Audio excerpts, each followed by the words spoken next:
समस्त टीवीटी परिवार को मेरा प्रणाम। मैं अर्चना कुमारी यूएमएस हीरा रायडी चांदन बांका से हूँ। The Bihar teachers history makers मेरा मोबाइल मेरी शिक्षा हैश एक्टिविटी के अंतर्गत मेरा ब्लॉग नंबर 10 है, जिनमें है ज्ञानवर्धक जानकारियां, जिसमें मेरा आज का विषय है चक्रवात। आज के इस खास वीडियो में हम बात करने वाले हैं साइक्लोन यानी कि चक्रवात के बारे में।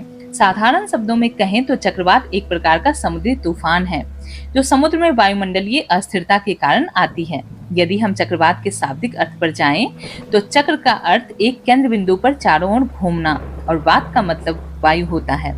तो वायु केंद्र के सहारे चारों ओर घूमती है, तो उसे ही हम चक्रवात कहते हैं। चक्रवात दो प्रकार का होता है, उष्णकटिबंधीय चक्रवात और दूसरा शीतोष्ण कटिबंधीय चक्रवात। पहले हम उष्णकटिबंधीय चक्रवात की बात करते हैं। उष्णकटिबंधीय चक्रवात बंद सागर, खाड़ी, गल्फ आदि में उत्पन्न होते हैं। सागर का तापमान 27 डिग्री सेल्सियस से अधिक होना चाहिए। जब सूर्य की रोशनी समुद्र में पड़ती है तो हवाएं गर्म होकर ऊपर उठने लगती हैं। परिणामतः वहां निम्न दाब का केंद्र बन जाता है।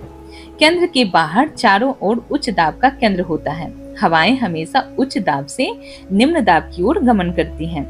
इसलिए निम्न दाब को भरने के लिए हवाएं बाहर से केंद्र की ओर बड़ी तीव्रता से प्रवेश करने लगती हैं। केंद्र में अधिक तापमान के कारण हवाएं ऊपर को उठती रहती हैं। परिणाम स्वरूप ऊपरी वायुमंडल में अधिक आर्द्रता और जलवाष्प के कारण ऊपर उच्च दाब का केंद्र बन जाता है। ऐसा बार बार होने से एक साइकिल का निर्माण हो जाता है, जिसे हम साइक्लोन यानी कि चक्रवात कहते हैं। जब निम्न दाब से हवाएं ऊपर की ओर उठती हैं, तो 2 से 3 किलोमीटर की ऊंचाई पर पहुंचकर बाहर की ओर गमन करने लगती है, जिसके परिणाम स्वरूप वर्षा पेटियां विकृत हो जाती हैं, जिनसे तीव्र मूसलाधार बारिश होती है। इसे ही चक्रवातीय वर्षा कहते हैं। अब हम जानेंगे शीतोष्ण कटिबंधीय चक्रवात में कैसे वर्षा होती है।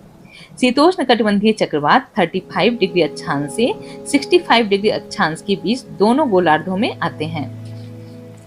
जब शीतोष्ण कटिबंधीय क्षेत्र में ध्रुवीय प्रदेश से ठंडे शुष्क वायु तथा उपोष्ण कटिबंधीय प्रदेश से गर्म एवं आर्द्र वायु आपस में मिलना चाहती है, तो विपरीत स्वभाव के कारण मिल नहीं पाती है, तो उनके मध्य एक संक्रमण क्षेत्र का निर्माण होता है, जिसे हम वाताग्र कहते हैं।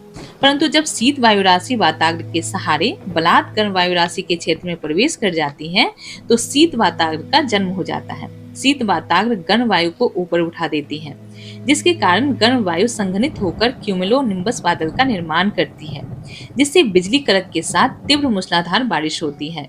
बारिश की मात्रा अधिक होती है, लेकिन उसका क्षेत्र कम होता है। यह हमेशा पश्चिम दिशा की ओर होती है। वहीं जब दूसरी ओर गर्म वायु राशि वाताग्र के सहारे शीत वायु राशि के क्षेत्र में प्रवेश करती है, तो उष्ण